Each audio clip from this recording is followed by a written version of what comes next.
bleep flop, blippity I'm flop. not hearing anything. Because you have us on mute.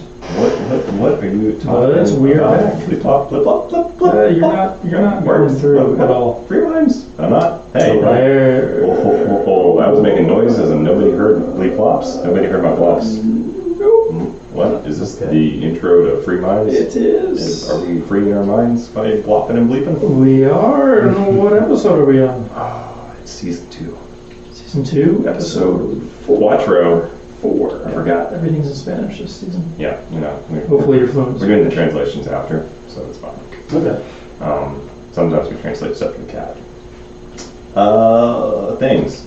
So this episode, I guess, is now brought to you by Clarity and Insight. Tell me about Which is also where I work, but might as well plug them. It is a metaphysical center, and it's on Briarcliff Road in Atlanta? In the Atlanta area, Which is where we're based. Go up 85 north, get off on the Druid Hills exit. You will find it pretty quick. We do energy healing, we do massage therapy, and psychic medium readings. We do all that jazz there. It's fun. Check us out on Yelp. You can also find me on Yelp now. Just search Trey Jackson. I will pop up. You can schedule appointments through there or through the Clarity and Insight website. Okay. That is how things are done. How about your own website? You can go to freeminds.life. You can find all the podcast episodes there connected to YouTube. You can schedule readings, our healing sessions on there. And my blog is there, and you can also buy my book there. Sweet. It is sweet. Sweetness. Life is sweet. Evergreen Wear That Mask Wear, Where the Light That Shines Through, is on Amazon if you want to find it and buy it through there. And if you've read it and you enjoyed it, the reviews are pretty nice. Please go to Amazon. Please go to Amazon. Leave a review on Amazon. Make it Amazon amazing. I tried. Patreon, we're on there. Free-minds. If you would like to donate, if this podcast is helping you, if you find it mentally nourishing, please, we are open to donations. And Instagram? My Instagrams, those. Instagram, we are Trey.TheAlchemistCompass for now. That's the name. Please follow us. You can find out information about discounts on healing sessions and readings at Clarity and Insight. And you can also find information about the podcast or just general upbeat, uplifting messages on the daily. Sweet. Facebook. Free Minds. Free-Minds. Yeah, that's what it is on Facebook. And we accept likes. We're open to that. Is that it? Are those all the things? That is it. We did all the things. Okie pokey. Today we have myself. John's back. John is back. And we also have our guest. Zac Potter. You want to scooch a little closer? There you go, John. You gotta get comfy with it. It's gotta become the mic's gotta become your friend. Hey, this is the first for me, man. This is my first podcast, first real mic, so. Podcast fraternity. Yeah. So just if you want to give like a quick title about what you do, just super high level, and we'll jump into things later. But yeah, my name's Zac Potter. I teach yoga, health, and fitness. I have my own company, Lion's Heart Health. Based in the Atlanta area? Based in the Atlanta area. It's just me. I personal train. I teach yoga around Atlanta, and looking to open up a gym this upcoming year. Excited doing that on my systems. That's a kind of overview, that first level. Those sound like good things. Yeah, very good things. I think they might be helpful. So what we typically do is I put the cat on the ground first, and then he'll jump back up, Yep. and then we'll watch a little video to kind of get us our emotions and our body in the mood to just be in the present moment and have whatever this conversation is going to be. I'm excited. Get pumped. Videos are usually fun.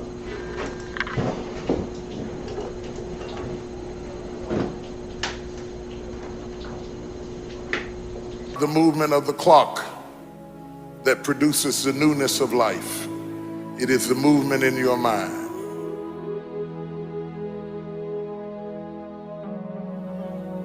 You're going to hear all kinds of things said about you. Throw it behind you. The enemies that you see today, you will see them no more. No weapon formed against you shall be able to prosper. Every tongue that riseth against you, God will condemn. This is my time. Truth of the matter is, everybody in here is going through a change. You don't have to be ashamed of yours. We are all in the process of transforming to a higher, better expression of myself. Let this be the year that I birth a higher, better expression of myself. Don't let the habits of my past stop me from this metamorphosis. New year, new me. New year, new me. What separates us is transformation. The possibility of change. The desire to evolve. The passion to get up off the ground and stop eating dirt. I'm tired of doing what I used to do. If I always do what I've always done, I'll always be where I've always been. I'm gonna throw it behind me.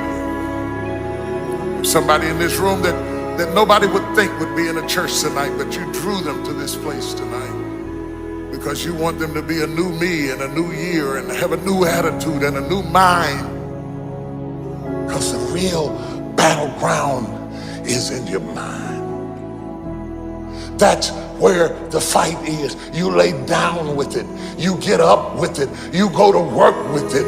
You can't digest your food because of it. Smiling in front of people and nobody knows that there's gunfire going off in your head. It's not a geographical location. It's not debt. It's not money. It's not haters. It's not enemies. It's not liars. It's not backbiters. That's not the battleground. Stop wasting your weapons on what people say, because it is not what they say about you that matters. It is what you say about you that threatens your destiny. You will never be defeated by what they say about you. You will be defeated by what you say about you. I dedicate this to you, to the greatness in you, and to the dream that you showed up on the planet to produce. And it's simply this: if you want a thing bad enough to go out and fight for it, to work day and night for it, to give up your time, your peace, and your sleep for it, if all that you dream and scheme is about it, and life seems useless and worthless without it, and if you gladly sweat for it and fret for it and plan for it, and lose all your terror of the opposition for it, and if you simply go after that thing that you want with all of your capacity, strength and sagacity, faith, hope, and confidence, and stern pertinacity, if neither cold poverty, famish, or gulf, sickness or pain of body and brain can keep you away from the thing that you want, if dogged and grim you besiege and beset it, with the help of God you'll get it. You have greatness in you. What I'm trying to tell you, beloved, is that you can have a new year, but it don't mean jack diddly if you don't have a new mind. I'm telling you that you can buy a new car, but if you put the old man in a new car, you're still gonna have the old experience. I'm telling you that a new house doesn't make a new marriage. I'm talking about a new outfit doesn't make you a new person. And if you think you are magically gonna be a new person, I hate to be the bearer of bad news, because new life comes from a new mind and a new way of looking at your life. I cannot step into the future and still think in my past. I cannot let the rumors and the stain of what they said about me destroy my opportunity. Slap somebody and tell them I gotta kill it tonight. I gotta destroy it tonight. I gotta get rid of it tonight. I gotta throw it behind me tonight. I can't drag that same old mess into another year. Some fire, some courage. Yeah, man. It's the emotional cord sometimes. There's a lot in that video, but the thing that always gets me is either I cannot step in the future and still think in my past, and we all have patterns and habits that come from, the past, and we acquired those habits and patterns to survive, through whatever it was in childhood that we needed it to survive for. But once we, grow into a certain point in our life and it's no longer serving us, we no longer need it to survive because we're not in those same conditions in childhood or whatever it was, then we can start to transform as a person. And he says the battleground's in your mind, and every limitation we have really is self-imposed. I think it's really hard to argue that. You could argue it on some plane, but saying that it's absolute or anything like that, there's such a chess game. There's so many pieces every single person has available for them to move forward in so many different dimensions. Mm-hmm. And that area, which, whether you call it your mind, your heart, whatever it is, where you might have envy, or you might of another, or if you want to kind of not look at what you're grateful for, because we all have gifts inside of us. We have a variety of gifts, and some gifts that we won't even look at. So I do believe in that there's such a game, such a strength each one of us has. I think sometimes the head and the heart fight a lot, though, I do. And I think, see, I didn't even do it up there. There's a way to get these two in unison and to be on the same page, because the heart wants to express the best possible version of who you are in this life. It yearns to be expressed in whatever format or way that you find to express that. Mm-hmm. And I'm curious on your own personal journey, what it's kind of been like to, I don't know if you've rediscovered yourself or lost passion and then found it, or how you came to be where you are right now to sit here and kind of discuss this story of who you are and what you have to share with the world. How did it come to be? And it's such a, I'm just gonna kind of let you take it from wherever you want to start, but we all come from somewhere, and I think it's really helpful for us to see others. They didn't always have it made, and we all came from somewhere when we probably struggled during that phase or in some capacity, So wherever you want to jump off. Yeah. The weird thing is almost like a seamlessness in time, that I came from the same almost boy that sees through these eyes and feels through his heart as them. So I feel as though I'm almost the same. It's almost scary how time hasn't gone down and how important the now is, because it will always be now, and that is when we have to choose to be happy and joyful. Whenever we make those key decisions, it is in a now moment. So that has always been a big one. When it comes to levels of success and being in a place where I am doing what I love full time, and I am acquiring more wealth. I am growing in wealth, and I am able to use that wealth. Once again, wealth is not the end. Wealth is the means. Mm-hmm. Mm-hmm. So that's really important to me, and not falling into that circle. But wealth is then the means to be able to grow what I do, teaching yoga, teaching health, teaching all the areas that because each one of us has a light that I feel as I've seen and trying to discover what my light is. I'm able to do these things, and I'm growing in that. So I'm successful that I'm in that path, and I'm able to do my day and lean towards my future. In the past, my parents, I love my parents, but they were very much in the spirit of you do it yourself. Mm-hmm. Yep. They believed in the philosophy, to whatever degree they have wealth. Their philosophy was, any bit we pay for your stuff is just going to make you weaker, And they just didn't, they do deals of okay, if you do this for college, we might be able to match you in that. But in general, they were very on the side. And same thing with wounds. It was very funny. If I cut myself or anything with my mom, I know she loved me so much, but she would always seem uninterested. And I felt it was because she thought I would get something where I was hurting myself to get attention, because she was a little paranoid too. I love her.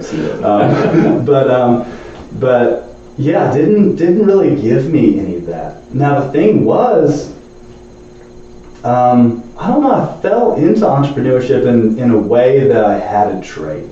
Okay. And I was kind of I didn't have a lot of purpose in my early life. Okay. In my early life, I was kind of roaming. I learned a lot and I thought a lot about God and what reality was and things like that, but I had no purpose and I was kind of nihilistic. You know, I was just kind of in escapism mode. So because I did know a trade, because I was surrounded by, my parents own a place called the Artisan Resource Center. So there's a variety of artists and tradesmen. So there'd always be work if I wanted to do gigs, basically, of crafts. So I did that in construction. So now I'm starting to set my own schedule based on the job, which craftsman, that is a way of doing something. It's always, say that currency pops, you know, we're 20 trillion in debt, no one wants to look at it, I'm just saying. Say it does pop and the dollar comes down, you know, then, you know, having a trade, you can barter, just some basic things. But yeah, it started out with me there. I didn't have a huge intention to open up this and that. But then as I started to learn things, then I wanted to share things because I didn't know that deep in my heart I was and I think a lot of entrepreneurs, especially in this field, I needed to shine. I wanted to give to people. I wanted to improve people. I wanted to love people. And I wanted my job to be to love people. But in my own journey, I had to love myself and I had to figure out what even these things were. I had to discover my body before I could know that I wanted to teach it to another, you know? Yeah. Can you kind of talk about that? Go ahead. I mean, so there's a lot, actually. I mean, yeah, I'm just going everywhere.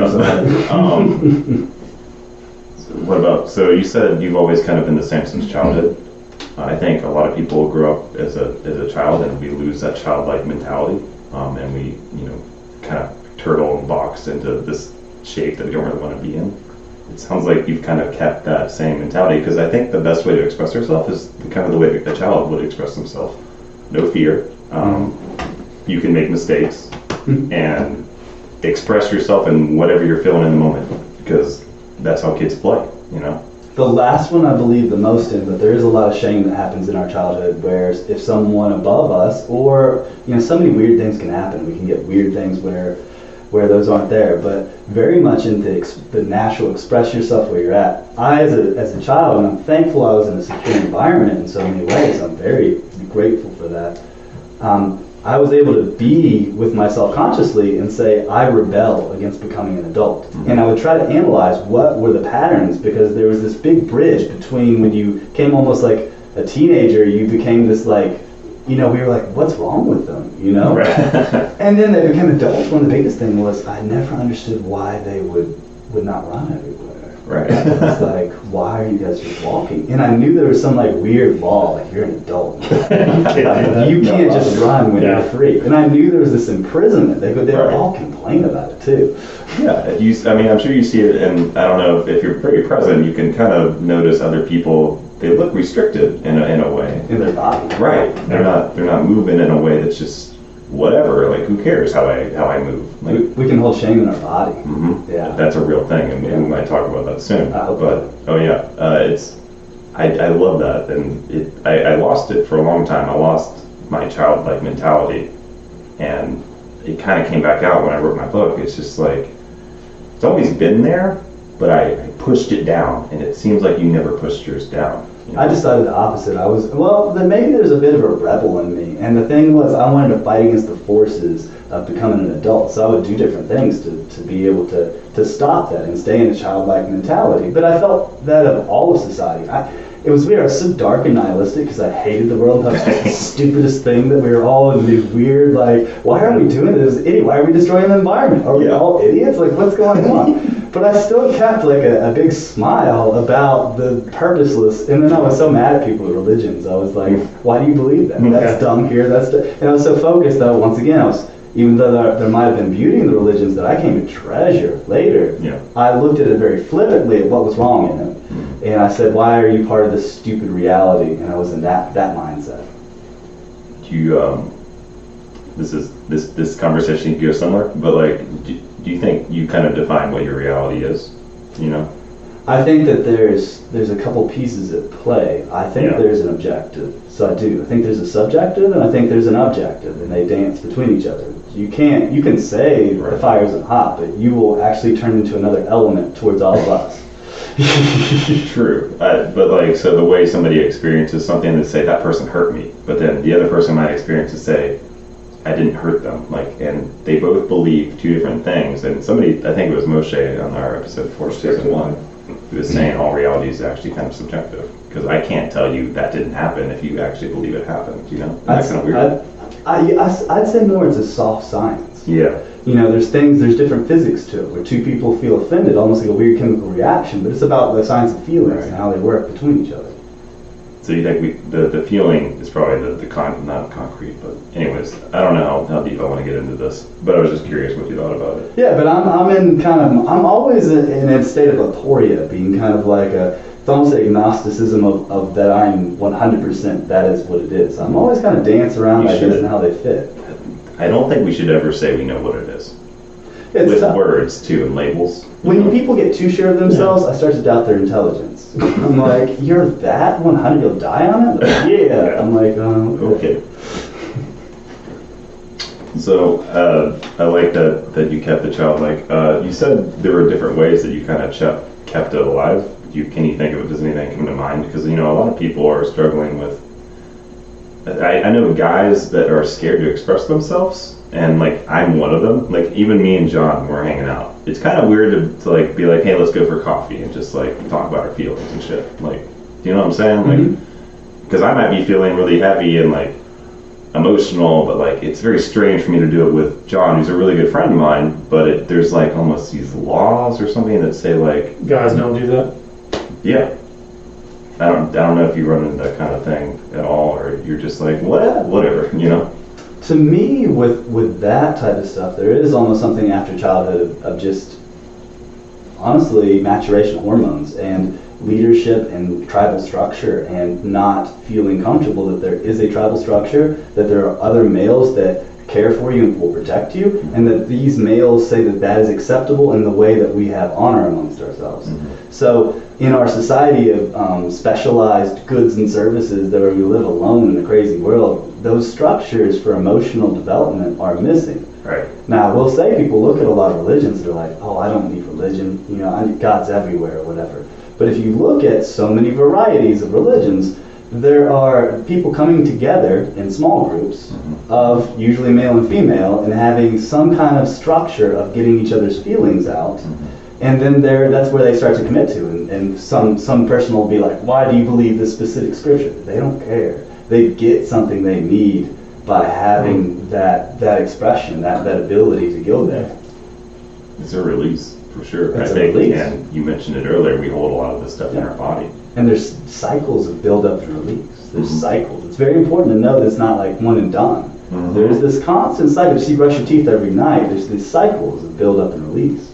And if you don't have some kind of mechanism in place for that release, then I think we just explode randomly, you know, and we don't really understand why we're doing it, because it's usually over something little, right? Can be, yeah. The explosion.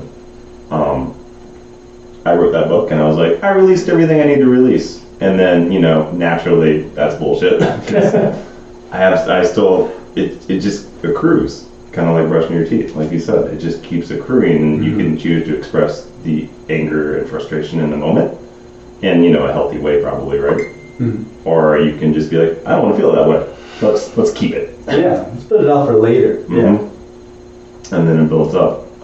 So let's get kind of like into, I guess, your practice, or how did you find these kind of modalities of like, this is how I'm going to start to express myself? Or did it just happen like by the moment? Like you're just like, oh, I'm doing this now. Like, oh, this feels right, I'm going to do this. You know, how did it kind of come to be? Now with the physical body, I was, as a kid, I was always super skinny. I was, I think in high school at one point, I was 6'1", 120 pounds. Wow. So, Dude. yeah. You play basketball? I was the second skinniest kid in school. I played Dungeons & Dragons with the first skinniest kid. So I'm like super nerd territory, okay? Through it, I play like Dungeons and Dragons. Then I get into like the drug crew. So now I'm like this super skinny tall kid on drugs, okay? Smoking cigarettes, like all those things, like because I'm in high school and I don't care about the world. The world sounds stupid to me. My parents asked me to make my own decisions, and they really were great about my critical thinking. And they brought my critical thinking to the things around me. I decided it was all dumb and I didn't want to participate. Yeah. But you know, in that, one thing led to another, and I fell into a weightlifting class. And I was dressed in all black, and I refused to lift weights because I just took it so I could just get a free class and not have to do anything.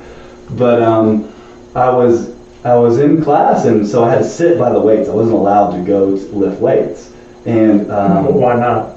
because I wasn't dressed out. Oh, okay. Because I was rebellious, and I was just in school, sort of, to hang out. Stupid, So I would sit by the weights, and then I just would kind of curl because I was bored. And then I actually ended up getting to like a really ridiculous, like 50 pounds reps a 10. I didn't know it was any good, but the coach noticed, and like one day he just told me to go work out not dressed out. So he violated his own law for me. And it was actually kind of fun.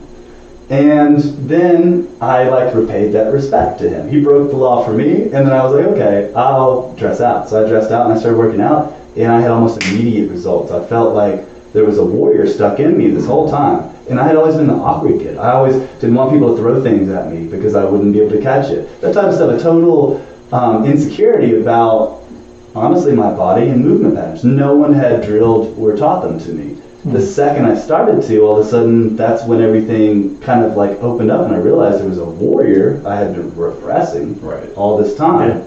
And things started to grow after that. That's where I started to first learn one of my arts. Yeah, it's that actually was really relatable for me because I grew like 1.5 feet in a year, and then I was like, I don't know how to move my body, and I don't want to move it and lift weights or catch a basketball. I felt like very awkward and insecure. And it took me a little longer, but I like that you discovered like there's some kind of firmness and stability in being that warrior. Mm-hmm. Was it, and you said it was just something that was like kind of waiting to be expressed? I think, and I see in my clients in my practice now, people will have inner archetypes in them, but the one that I see the most is some just have an inner warrior that they've never accessed before. And I'll start to train them, and it will come out. It surprises them that they can do all these things. Because when I work with a client, I just start from the very bottom, and I work on just simple movement patterns, endurance, and strength. And it kind of like covers the whole gamut, very just philosophically. And I start very low, but I'll keep on going up for as far as we go up. So to me, if you're ready for handstands, we're now doing handstands. And people will be kind of impressed with what they end up doing. They had no expectations that they could do these advanced things, but when I see that a warrior awaken, and then I take that warrior to that next level.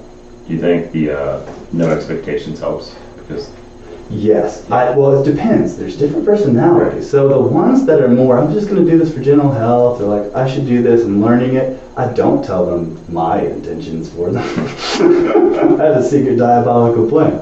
But I keep them chill. It's all about creating positive experiences. You don't beat people up. And there's two types of personalities that I find, well, a million. But within this, there's certain people that naturally push so hard that I constantly have to back them off and focus on form, or they get an injury. All you have to do is put the right workout in front of them, and they run through it. There's the other type that you have to build the fire. You have to tell them to push, So it's the complete opposite. If you told the other guy to push, they'll hurt themselves, So you have to, but the other one, you have to get fired. So there's these two different dynamics that you'll play with. We talk a little bit about intuition on this podcast. You kind of intuitively feeling out these people and like knowing like, okay, this is what this person can do. It's a few, like, I don't know how you analyze or like if that word's even appropriate. But. Well, I mean, to me, and this is one of the gifts that is important. One of the archetypes I see is the teacher archetype. Okay, so that's totally different from me being an athlete or any kind of fitness. Do I have a teacher archetype? Mm-hmm. Can I analyze my student and find out how I am going to transfer information? How am I going to make them be able to be good at what we want to be good at? Right. So that's a different thing. Now, emotionally, yeah, I feel that by their voice tone, this, that, and the other. Physically, I can usually see it immediately. I analyze staring at so many bodies moving, so many things, studying how every single muscle works, watching athletes over and over again, you get an eye for it. You can just tell how bodies move, and you see posture in a second. Mm-hmm. Like I see people breathe. So Checking us out. so you're gonna already kind of see where you need, and you'll often see where an issue is. Like the problem is, I'll walk around and I'll see people that have issues that are about to pop on them, Yeah. and they don't even know that they're gonna go through the process of having to go to the orthopedic surgeon and then go into physical therapy. When we could just start now and stop the whole thing. Right. Interesting. So it kind of got birthed from weightlifting, you said, and it was something that you didn't really want to do at first, you know? I didn't really want to do it first. Coach Dodd, bless his heart, he like met me. He was a good guy, and he met me to teach me, to really care. And I started to grow in that. I became good at that. And then my teacher archetype came out. I realized I could teach my friends, and I was good at explaining how to move and what to do. And people would just get it when I would explain it to them. So then I started teaching my friends. And then I would do that. I worked construction. I would do that on the side until eventually I was going to KSU. Kennesaw State. Kennesaw State University. I had people that wanted me to train them. And then I was like, well, I don't have time to train this many people. And then I said, well, I can charge you. So this kind of ran into itself based on me really working on the gifts that I had. So I was a good teacher at this thing. People, supply demand. There was a demand for it. I fulfilled that. It started to grow. It worked with my construction, and then continued to grow. Being a teacher is a tough one, you know, because some people are like, I can be a teacher, but like if people can't understand what you're trying to convey to them, then it doesn't matter if you have all this knowledge, right? Oh, there's a whole art. To me, that's why I feel like there's a great divorce in our educational system, in that especially in this upper level of college, when you know a bunch about a subject, they're like, oh, well then you can of course teach it. Now if you have someone skilled at learning, they can pull it out of you, it's true. But there's a whole art towards teaching that's separate from whatever thing you're going to teach. So did teaching just come natural to you, or? It came, I refined it. I love YouTube.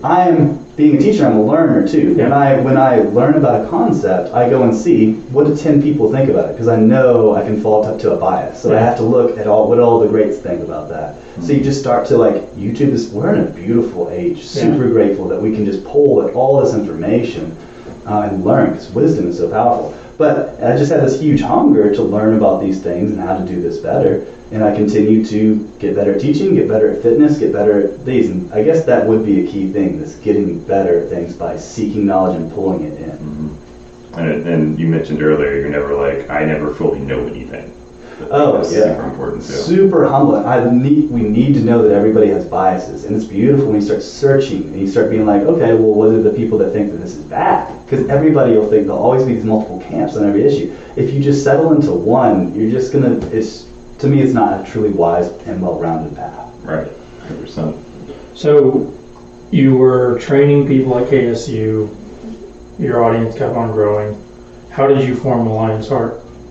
Where did that come from? Just other steps. Yeah, was there other steps, or? I'm old. My that business continued. I got into there's so many chapters, because I went to chapters where I work in interesting thing. I worked in the sewers. Okay. So I was a Ninja Turtle for a little while. I was great with the jackhammer. Brought some pizzas down there. Yeah. But went through a lot. So I'd say really after learning fitness and teaching it in KSU, I started to move into youth ministry. Okay. So in youth ministry, and this is a whole nother, so we have to go so many places. How did you end up in youth ministry? But this is why we do this, because it's like, well, how did you get here? And everyone thinks it's simple, but clearly things are complex. So I ended up in youth ministry. I did that. Eventually I started to work at a children's home full time, where I was a house parent. So I was a house parent that took care of a group of 8 kids, and I lived there. I was married. Yeah. I kept my whole gym that I had from personal training in KSU there. Okay. We got divorced. The Baptist church that would not normally, I'm not going to do it myself. Right. So it was kind of a new path. And it was a big spiritual decision to try to dedicate my life to be God's hands on orphan kids and be like, here, God, whatever you want me to do, if if that's what you want me to do is take care of these kids, I'm going to be here and I'm going to take care of kids. But in that church environment, that didn't happen. I just felt as though God was saying that I need to go into a different direction, basically. Right. So I really went into a time of rebuilding. Who am I? What is God? What is my path? What are these things? Where do I go? I'm in a broken state. Everything's been lost. I sold my gym. Damn. So at this point, I'm trying to just find out. And then my heart was burnt for money. I didn't care about that. I'm just trying to figure out, what am I supposed to do in this world? And in that, I started to continue to train people. I got into yoga. I really started to continue to read and just seek. Read and seek, read and seek. I'm curious about something from the taking care of the kids. Yeah. So like, when you're just training people, I'm curious if an element of like compassion and like self-love and like loving others kind of came out of like helping those kids. Because it's from your heart, when you're doing that, and you have to have compassion and empathy, right, when you're doing that. And did that help kind of shape your future going forward and mold, what you kind of became, which I'm sure we'll get into, but... Oh, it molded me very strongly. Yeah. To me, it was a spiritual act of being an uncle, not trying to take the father place, but being there as cool uncle. Somebody above, and that was what they called him. I was Uncle Zac. So being there to help and love and grow, gardener, okay, to be able to garden souls that no one's there to garden them. Yeah. So to me, it was a deep service, a way to follow God's highest, which is sometimes society's lowest, and do that in humility and really love on some kids and teach them. To me, I really loved teaching and on multiple levels, and also creating those environments, which we were talking about, a male group that can talk to each other and know how to love each other appropriately as males. I do believe in sexual energies, so to me, and I function a lot on them. And that could be another story, but really being in those homes and giving good masculine role model was really important to me. And then coming out of that, it ended up because of me doing the same thing but on my own, and that was a big one. I kept working under somebody, except for the time I would have my own gym thing, but I'd always work as a server. I still could do my hours, or under somebody else's construction. I wasn't Zac Potter 100%. I wasn't coming out towards the world. Yeah. So that was coming out of that. It was like, I think I am supposed to love the world. I'm supposed to, in the world, go back to my past and how I viewed it. The world's a broken place. The world, when I was a teenager, was like, this is stupid. Yeah. So my heart was to give out of the gifts that I have, to be able to teach love and build the health, which is my mission now. My mission is to lead and provide tools to help the world become healthier, mind, body, and heart. So that's my mission to do. And I think it's mind, body, heart. I guess we keep it separate, but it seems like different polarities of just one thing, and again, it's hard to wrap words around what it is. But an example we've talked about on the podcast before is there's a lot of people that are very spiritual and they want to be all love and light, but then they don't really know how to bring the energy into the body. And I think through working out and training, I think training is a better word, is how you can get in your body and be grounded and then start to manifest whatever word you want to use, what your actually true and passion is that comes from your heart. Because if you're just all heart, it seems like it's really hard to ground into it and actually create anything like this. I don't know if you've found that in clients or people or anything. Yeah, I notice it's just like chakras. To me, I think the reason we continue to hear people say the same thing, mind, body, soul, mind, body, heart, mind, body, spirit. There's all these ways people say this because artistically, when you kind of look at it abstractly, there seems to be these major heads of health that seem to be different from each other, but so vitally important. So in my attempt to provide health, to provide full health, because that's what we're doing, is looking at what is the totality of a person's being. If you want to give health, to take care, to grow something, the opposite of disease is health. If you're going towards health, what is that? What are the main heads? What is it? To me, that is a very valuable thing to be able to see in your journey. Yeah, dis-ease. they'll never know if I've recognized that before, but disease is dis-ease. I love Yeah. etymology. I love pieces Yeah. of words. Yeah. But yeah, do you think if we're like this receiver of consciousness, whatever you want to call it, being in the body, I don't know if I'm say it's the most important thing, but if you want to be able to like, because a lot of us are in our heads, you know. In the video, it talked about the battleground is in the mind. And for so many years, my battleground was in my mind, and many days it still is. When I don't get out of bed, when I want to get out of bed, and I'm like, you know, and I have that argument in my head. It's like, how do we get out of our heads and into our bodies? And I guess it's just doing it with our bodies, right? It is bringing those two things together. Yeah. So, and that is one thing, if I would love to give y'all a blessing and any of our listeners a Yeah. blessing, what I found is really the importance of being able to understand your posture as your feelings and your thoughts will manifest. And you can start to see yourself through your posture and your breathing. So these two big things, posture and breathing. And I know you guys are straightening up because honestly we're sitting in a chair designed to kind of pull us down a little bit. And that's okay. Are we sad? We don't know because there is this external things. With yoga and calibration, there's so many different calibrations and paths, but they really come down to a few simple elements of us pulling our body and straightening it up and stretching it the opposite way it's been pulled. After that's been done, pretend we're on a regular schedule and we have stretched our body in all the ways. Say if we typed all day, we did some pulls, okay? After we have that neutral medium, your heart, your spirit, your mind is going to take play on your body. If you're stressed, your shoulders will start to rise up. They'll hold in here. If you feel insecure about yourself, your shoulders will roll forward. Your chest will cave in. Okay. If you feel like you don't have any purpose, if you feel like you just don't know what you're supposed to do, your heart will fall down. Yeah. If you get too in your head, your nose will lead. As you walk, it'll drag you. People will see you be drugged by your head. Your body's in the background. It looks, you can lie, I can point it at So you. like, is our body trying to talk to us and be like, hey, check this out. Like, notice what's happening, in a way. Not like as if it's sentient. It's obviously part of who we are. But if you're displaying all these things, and you as an outside person, you can clearly see like this is probably what's going on with that person, based on maybe how they're sitting.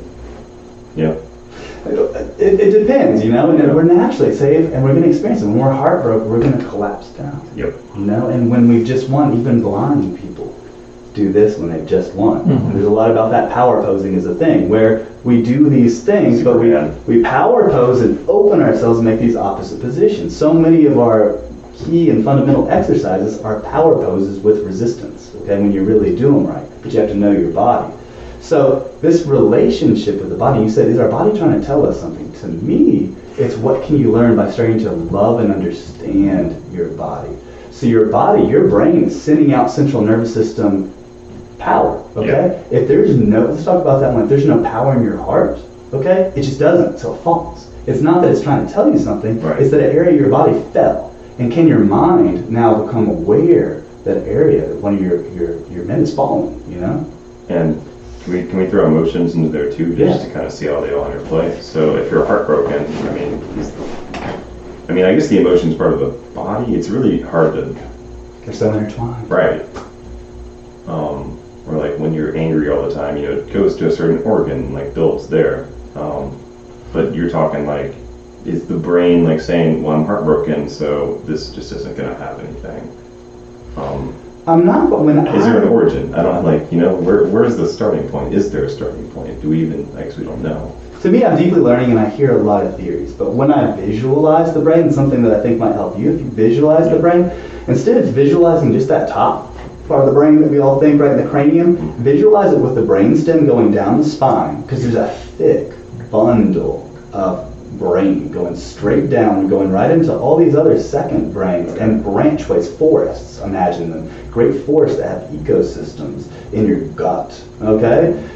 Around the heart and the activity to send those central nervous system shots there to your liver that's going to allow it to be able to secrete different adrenalines, things like that, in all of your limbs, okay, knowing where it is and what it can do. Your brain, think about that forest, that stem as your brain instead of just right here. Right. You'll see that your brain is your body and your body is your brain.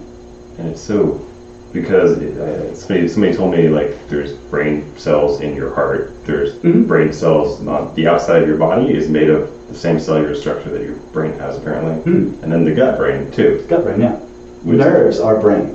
They're brain. And it's because we have these labels of what something is, like, you know, I don't know if you have the same understanding, like, this is what the brain is, it's just this part. Like, did you grow up thinking that, John? Like, Just that part? yeah. Yeah.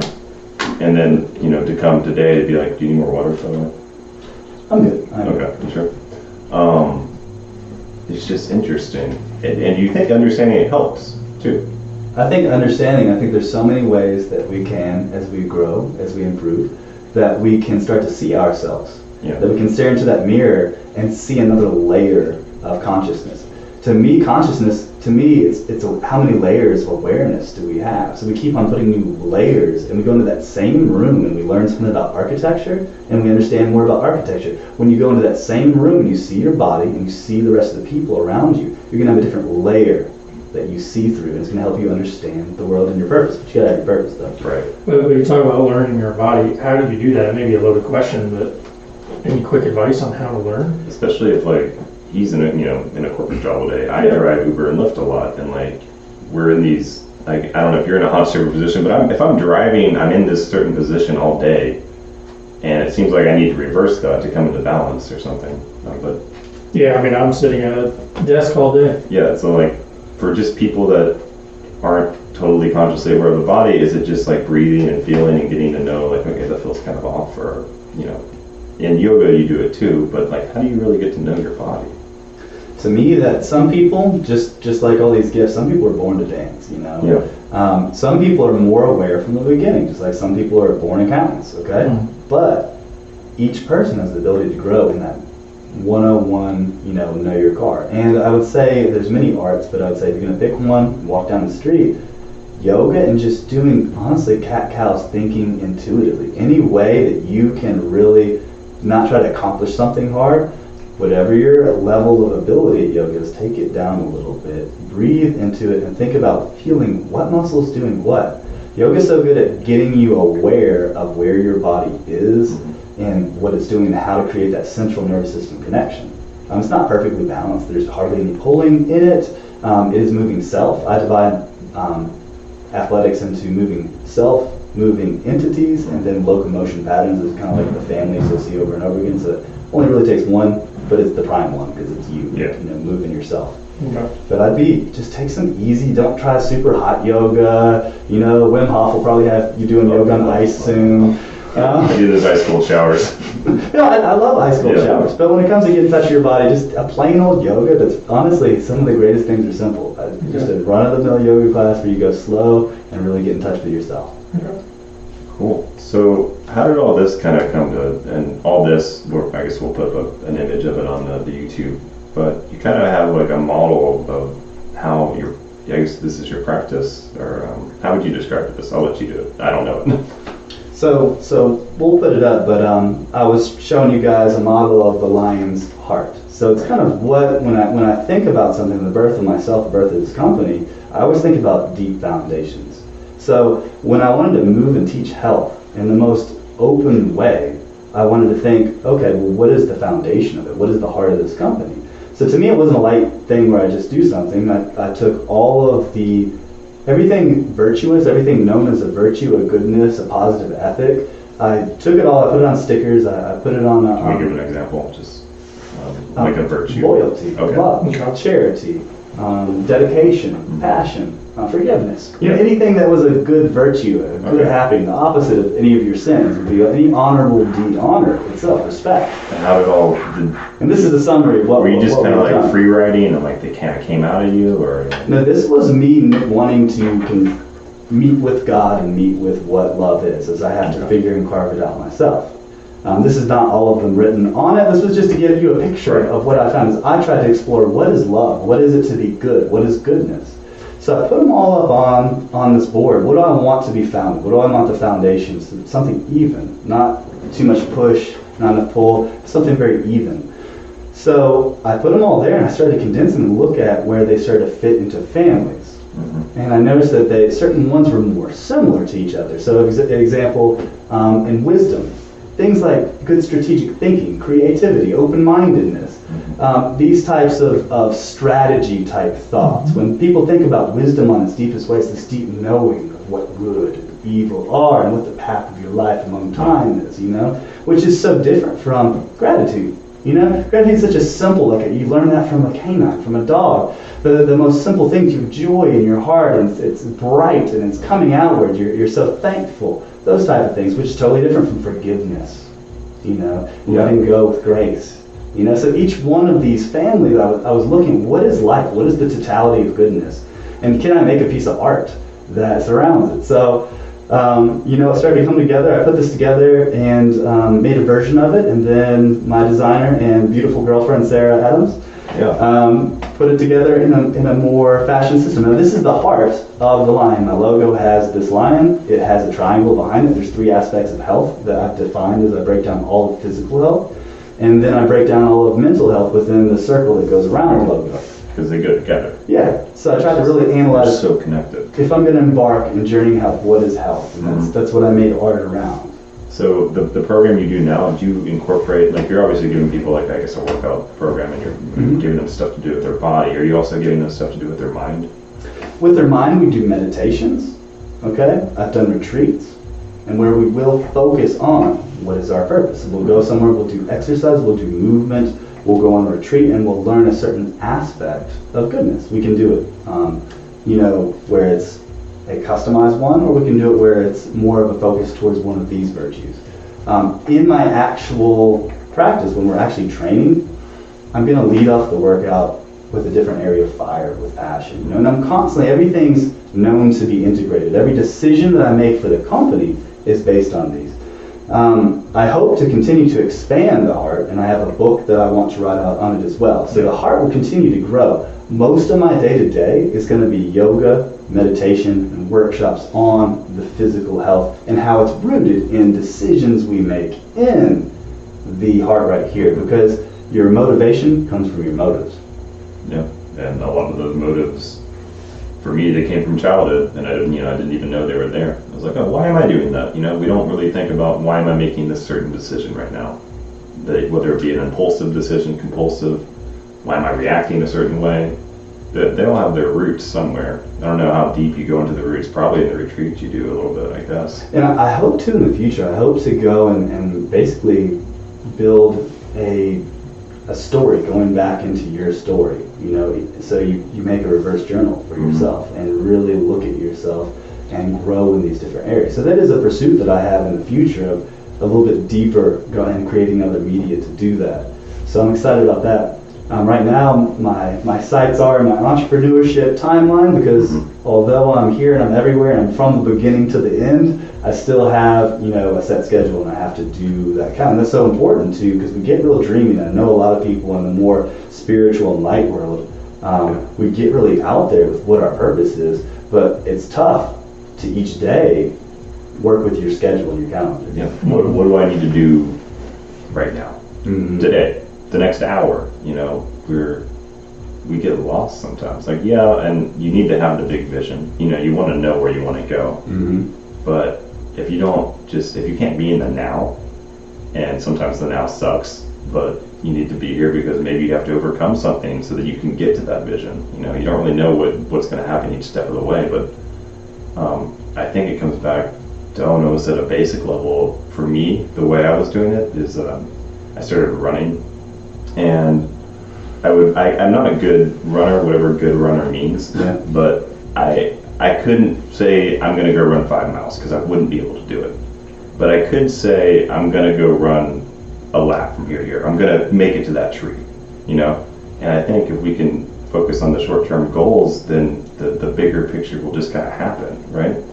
Personal management, and to me that's a skill of the mind. So as we think about ourselves, the mind, personal management is who am I, kind of like what are my skills as, what am I going to do, and okay, so what's the schedule, what's the next actions list for that schedule. Now we have to use the will of the heart. We have to face that, we have to get up, and we have to make our body do it. But if we do not have the actual personal management plan, to some degree, you might write it on your wood or whatever it is, Like, because I'll carve like on pieces of wood because I do carpentry as well. Yeah. So That's awesome. I'll put it in weird ways, but it's like that's the next actions list. I must lean into this and start burning these off. I have to keep my calendar going, you know? Do you have like a daily task list or whatever? Yeah, I have a calendar that I keep with me, and I have a area for a next actions list, and it keeps it very simple, okay? What are the next things that I have to do? If they're just, I can do them at any time, and then we have specific events on the calendar. And those simple, just like the form of a push-up, and all these things are connected. Just like the form when you squat, the form when you go and do life. Right. Does matter. There's some simple key pieces. A lot of people have different details the way they want to do it, but there's these key fundamental things, and one of the key fundamental things is your next actions list, what do you have to do, and your calendar, how it's happening. Now that is focused on the first one is your goal. You can't do it without your goal. You have to have your goal and break it down. But then we have to just channel those things into it and make it happen on your calendar. The body, I think being able to like you said, doing the stuff with the body translates into life. And I think that gets lost a lot. Like, I have to go do my job because that's where my goal is. But what if you haven't trained your will through like, the body and working out, right? Yes, so when you are, honestly Are we training the will? Yeah, we are. I mean, think about if we did something simple. Once you got your form of your squats, so it can't really hurt you, okay, we're going to do 5 minutes. How many squats can you do in 5 minutes? Okay? We can see real quick where your heart, your courage, and all those things are. Are you set to a challenge and you're going to, run as hard as you can, you're going to sweat and break hard, when it comes to that? Or are you just going to cut putts along and not really care? So there's an area where we can, and sometimes confront fear. Sometimes people are afraid of really pushing themselves or having to compete for a time. And I once again, form is always foremost. You do not compete unless your form is good. That's where CrossFit will go off. Okay, and that's where I separate from them very strictly. Yeah. But having a little fire can bring out that warrior we talked about earlier, and that warrior can then walk onto their calendar. So that warrior awakens and then it can inhabit multiple areas. Do you think if you're not training the body, it's going to be a lot harder in the rest of your life to manifest what you want to make happen? 100%. Period. Because the training the body itself has so much to do with endorphin levels. And going back in time, I was as a teenager that was super depressed. I was on so many antidepressants. I was on too. I was on a ton of them. And when I started working out, I just didn't need them. Didn't immediately. I was meant to be physical, and I've been put in a box and have this new job. It's so recent. And my body was not used to it. And on the same today, if I don't work out for a few days or do something very physically active, I get depressed. And I'll start making up reasons. I won't say that it's this. I'll say that I'm upset about, something that happened on the TV or, something that happens with Jenny or blah. Well, you just make up something. But it's the fact that I just haven't worked out in a while. If I had worked out, I wouldn't really care about some of the things that I suddenly care about. It's so funny because if I don't work out for a week, my life just spirals, and I'm just like, what the fuck happened? And if I will go crazy doing Uber and Lyft. I'll be a psychopath. But if I at least wake up and I work out at 4:30 a.m. for an hour, and I have a coach, he sends me these trainings, and I do it, and I push myself while I'm doing it, then I don't get upset while I'm doing Lyft and Uber the rest of the day. I mean, sure, it's not fun to do it, and I'm doing it because a means to support myself right now, but I don't get in my head. You release.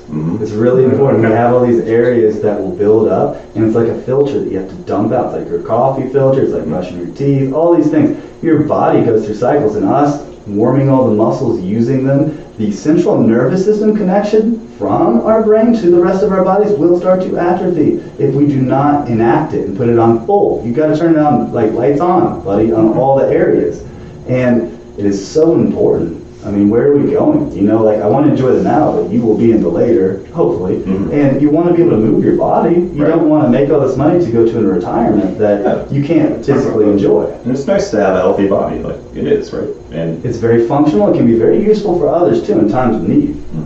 We're getting close on time, but I have one more question about the gut brain. Yeah. If you're eating garbage, is that probably going to affect everything else, because this is a brain and it needs to I guess the connection, I don't really understand it in a way that I can explain it, but intuitively I know it's very important. I'm not sure if you can speak to Eating it. garbage, okay? So eating garbage will get to you, okay? Some handle it better than others, okay? But it has its plight.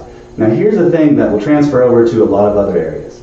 In the stomach, when you eat certain types of food, certain ecosystems are started. You develop biomes, okay? So if you start eating more crappy food, your body will still hunger for these types of food. That's what it's used to, that's what it metabolizes. So we'll call for these types of things. And I'm asking because I've done this stuff.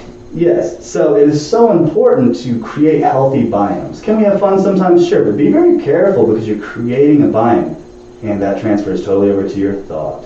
If you're watching videos where it's like people get hit in the face over and over again, whatever it happens to be, I trust you 100% find your own vices if you actually do an honest search. Yeah. But I really challenge people to do an honest self-inventory. Do I have patterns of thought intake that might be a vice to me? And really looking at the biomes and what we consume with our minds as well. The biomes in our head. Mm-hmm. I guess that's why they say don't surround yourself with negative people, Mm-hmm. Yeah. because you become negative too. It'll activate, that's the areas they want to interact with you on certain planes of who did what and what's wrong. You'll start to get used to that Oh fire. my gosh. And at my old job that I used to work at Manhattan Associates, which is a software consulting company, my best friends at that company were people that loved to be miserable. I'm like, this is the worst. And, we would just complain all day. And once I left the company, those friendships faded pretty quickly because I was like, oh, I don't really want to complain all the time now, right? Yeah. It's interesting how that happens. The serving world, that happens a lot too, yeah. Oh, yeah. So I think we're going to wrap up, but is there anything you kind of just want to leave the listeners with? If I want to leave the listeners with anything, I would say that the importance of really looking and understanding your body through your movement and your breath. And I think it's a beautiful tool to align and self-calibrate yourself. So I challenge and I ask, if you're already there, it's always, let's go a little deeper, because that's a deep understanding that we can always go a little deeper. But taking that journey, looking at how you move and whether it's related to your thought or your action, just looking. From there we can start to move and see what those elements are. But I'd really challenge each person to look at those areas. 100%. When you talk about looking at your movement, though, what are you exactly talking about? Like, Do you tighten up during certain things? Okay. Do certain things make you feel loose? Where does that tightening happen? okay, Can you move in your spine fluidly? Do you have a gait pattern? What is your walk really like? Check yourself Even out. walking, yeah. I don't even Walk think is about walking. extremely, it'll tell you a lot about yourself. Especially if you're like walking, because I used to walk like this, and I think maybe it was Jordan Peterson. He was just like, just walk straight and with your chest out, and you'll just start being more confident. Mm-hmm. yeah, that or people that look down always, or don't they avoid eye contact with people Oh yeah. when you're walking? You're like, I'm on my phone. Yeah, yeah. What? We have to be human? Oh. Having the courage, and that's where the heart has to bust through and to lead with the heart. But I'd love to do, if we had more video, we could go over like a posture thing and a walking thing sometime. But We can have you back on. yeah. But leading with your heart, I love to show that, and I always teach that to my clients when they walk. But it's about really relaxing, and as you start to look at your body and look at your breath, relaxing it, letting it sit in center, and letting your positive emotions then shine. That's that journey. Once we've looked at it, we want to kind of stretch out, release, and relax, and let our positive emotions manifest and lead our movements. Not our mind, our positive emotions. It's the way to do it. So where can we check you out online? I'm on lionshearthealth.com. Okay, .com. We'll put that in the YouTube. lionshearthealth.com. Okay. You can call me 678-608-6549. Honestly, the best way to get in contact with me is just calling me. Other than that, we're looking forward. I'm kind of buried in writing this book. I am buried down.